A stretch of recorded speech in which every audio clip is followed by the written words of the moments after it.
Next is the shifter cables. So in the center, it has some little bracket that has a few 10 mils. So I'm gonna do those 10 mils and get rid of this bracket because I don't need it. And also, so I'm using the Z3 cable brackets, and I did put some washers for these like metal plates, and it holds on to it really damn good. It's very simple and it's self-explanatory. And they drill some holes in the back. It's aluminum, so it's very easy to drill through. Came out good. And I'm only using 2 mounting bolts. They're supposed to be going one here, see that? But good luck trying to shove a bolt down there. I'm just gonna ignore it. These 2 should be just fine.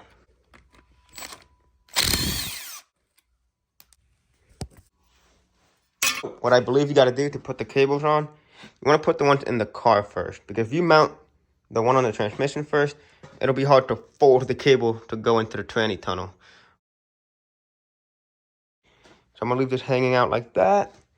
And I'm gonna try to make, a little bit go into the tranny tunnel hole. We're not under the car, but we're on top. So we're gonna undo the shifter box. 4 bolts here. Oh, and you have to undo these clips that are holding on to these cables. You gotta do this to all 4 of them. Wow, those are on there. It's only on there because there's rust down here. Since this is under the car, they get really rusty. Yeah, I'm gonna take all these out and box should be out of here. Just like that. Holy crap, that box is on. It's loose, just, there you go. Boom. Next thing you wanna do is, just undo these clips. Box fits in there. You gotta put the carpet over it. It's a little tricky. And if you look, that guy, you can see down there, that one fits through. And this guy fits through. But unfortunately, the other 2 don't. Boom. Blood, sweat, and tears. Even though I haven't cried yet. They're going in. It's going in. It's a little tricky to film. It's hard to put these in here. Just getting caught on I don't know what. But yeah, I'm just gonna keep messing with this. Trying to shove it in there. The goal is to get this rubber boot to cover this. Even though they look pretty different. So these, we're gonna make it go through over there. I'm getting caught on something. And this when it's a good time to have a buddy. Alright. Time to get out and figure out why it's getting stuck. This was hitting the crash bar. Alright, back in there we go. Oh yeah, real quick, another thing I did. Took off this AC line because it goes straight up. I might just need this piece. I might be chopping it. We'll see. This AC line, literally, I might be able to get the RSX adapter piece I can put here. It'll go directly to that. But now there's no more like stuff on the windshield. Windshield is free. Only thing on it is the harness, but that's gonna go in that hole. Oh my goodness, I can't stop looking at this. But so far, so good. It's hard to film, dude. It is crazy down here. So gross and shit. Pretty nasty. The cables are basically in the tranny hole, but it's not all the way in. So for now, what I can do is mock this up, put it in place, and then worry about making the cable fit exactly how they should. This was a pain to line up, but whoa. See, lines up. Ooh! Now I'm gonna hook those bad boys up. A cotter pin supposed to go in there, and the ones I had for here are lost. I forgot where they went. Good old paper clip will do the job. Time to do the same thing to the top. Voila! That's why I love paper clips. Now it's nice and safe. It will not come out. That's neutral. So right here we have the shifter cable from the Civic, and I'll be taking this rubber piece. So I got a knife. I'm gonna do a little slice here, slice there. You can see what I did. Now, time to take off the one under the car. Rubber piece is out. Bam. Turns out you can actually put the cables in and out of the tranny hole when the cables are on the transmission. And now, I'm gonna put it in the trans tunnel. This guy goes to the side right here. And this one goes in the bottom. You have to lift up the box and actually put that on. And make sure you have that clip. This little clip right here. this bad boy, kind of put it like this, and like that. Push it in onto these little hooks. Hook back there. This clip just holds the ball in place. If you don't have this, then you gotta get creative and make one. And then once these are in place, then you can put these clips to hold the cable. And this one actually twists on. Just put it in place and twist it to the right. Skies blue like the Atlantic, and I'm going down like the Titanic. Skies blue like the Atlantic, and I'm going down. If these were bolted in, it works so good. It's not even long or anything, so first, second, third, fourth, fifth, sixth, and then reverse all the way to the right and then back. That's so good. So when I put the box in, this is hitting a carpet holder. So I don't really care about this too much. I don't think it does much, to be honest, because there's a lot of pieces already that hold the carpet in place. So I'm gonna chop this off with the dikes. And just like that, it's out. Now shifter box should go in happily. Shifter box is in, 2 bolts are on, but unfortunately these are not. And you wanna do them because if you don't, the whole freaking box moves. But at least the new shifter box is home and the cables are in. Now I'm gonna put the little rubber piece on. So after you get a lot of dirt on your eyes, now this thing is being held. You can shove the cable. Oh my goodness. Well, as you can see, things fall in your eyes. Oh, and there's 2, so you gotta put this one more back. There you go. That's what you gotta do. You gotta shove those back there. And I'm gonna shove this cable here. Man, this is quite some work. And then one more over there. I'll update you guys with how it goes. I'm gonna take a break from being down there because that tires out your arms. So up here, we got a couple of things to do. These are the original heater hoses from the Z3. They're already cut and ruined, so I can't use it. But I left them on because they were tapped off, so they're preventing anything from going in here. Just get under there and put that rubber piece on. So here we are under the car. So what I'm gonna do first is, one is to hold it, and one is to clamp and hold it. So I'm gonna tighten the one that's holding the bracket. Wow, I loosened it like a moron. Update time. This guy, I couldn't close it because it does not line up at all. So I just bolted it up and that's gonna hold it fine.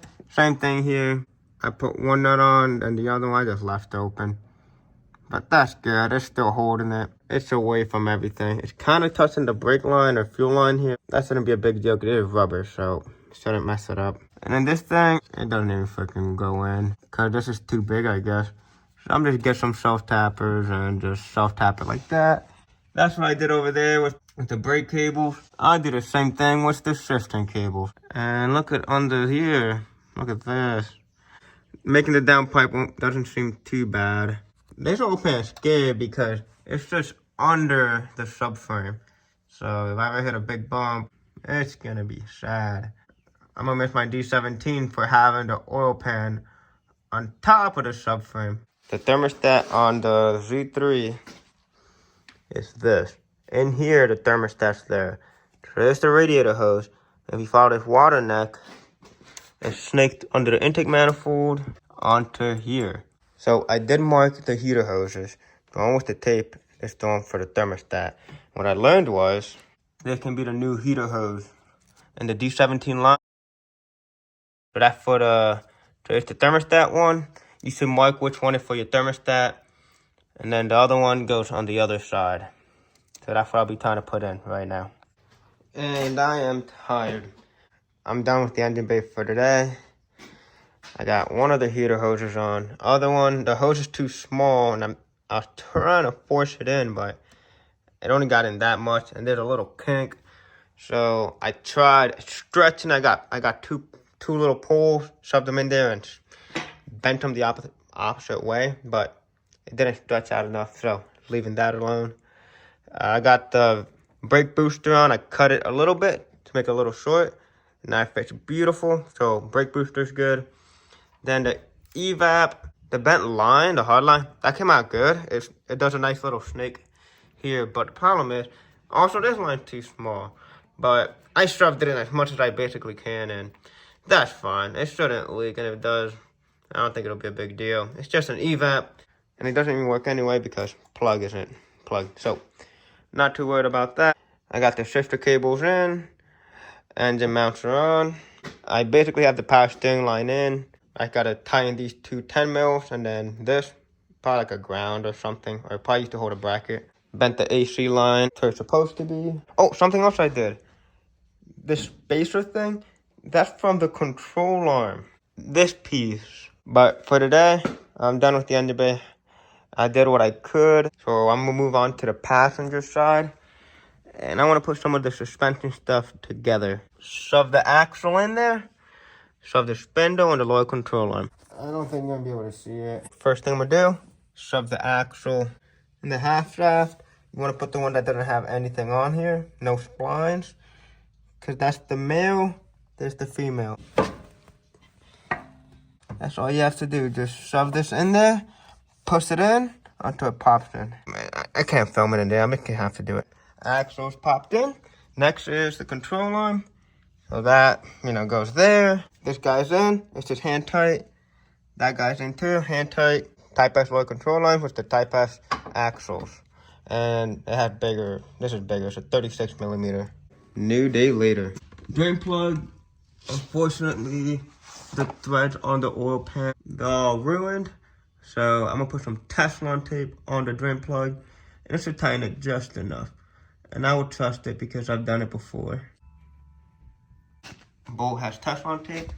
Oh, and as soon as I took off the drain plug, I remembered I jacked up the car more in the front. And a crap ton of oil spilled everywhere. That shows that the drain plug still works. So what I'm pretty sure happened since the engine was tilting forward, or the whole front of the car was forward, all the oil was up there. So I'm not gonna put the drain plug on just yet. But something else I did, I put 2 self-tappers, just the right amount. And I also freed up the cables a little more so it's not too tight. Now next thing I'm gonna do is, I'm gonna make 2 holes to bolt in the shifter box. Here we have a pretty small nut and bolt setup with a few washers. And literally, I have a drill bit that's just big enough. And I got 1 in so far. Time to throw this guy out. It's not too bad. Just find a nut and bolt. It doesn't have to be that big at all. These are very small. The bolt's over here. So this will be just enough to be able to hold this shifter box down. Beep. Now just go to the bottom of the car and put on the nuts and washers. Onto the car, and look at that. There's so much space. The nuts are going to be on. Since nothing up here can hold the bolt from spinning, I put some vice grips on it so when it spins, it'll get caught on something. And now I can use the impact and tighten the nuts from the bottom. Also, make sure you have the longer sockets because the short ones will not fit through that. Just like that, these things are on, they're tight. And if you look, anything down here gets pretty rusty. You see that bolt rusty, and these won't get rusty too.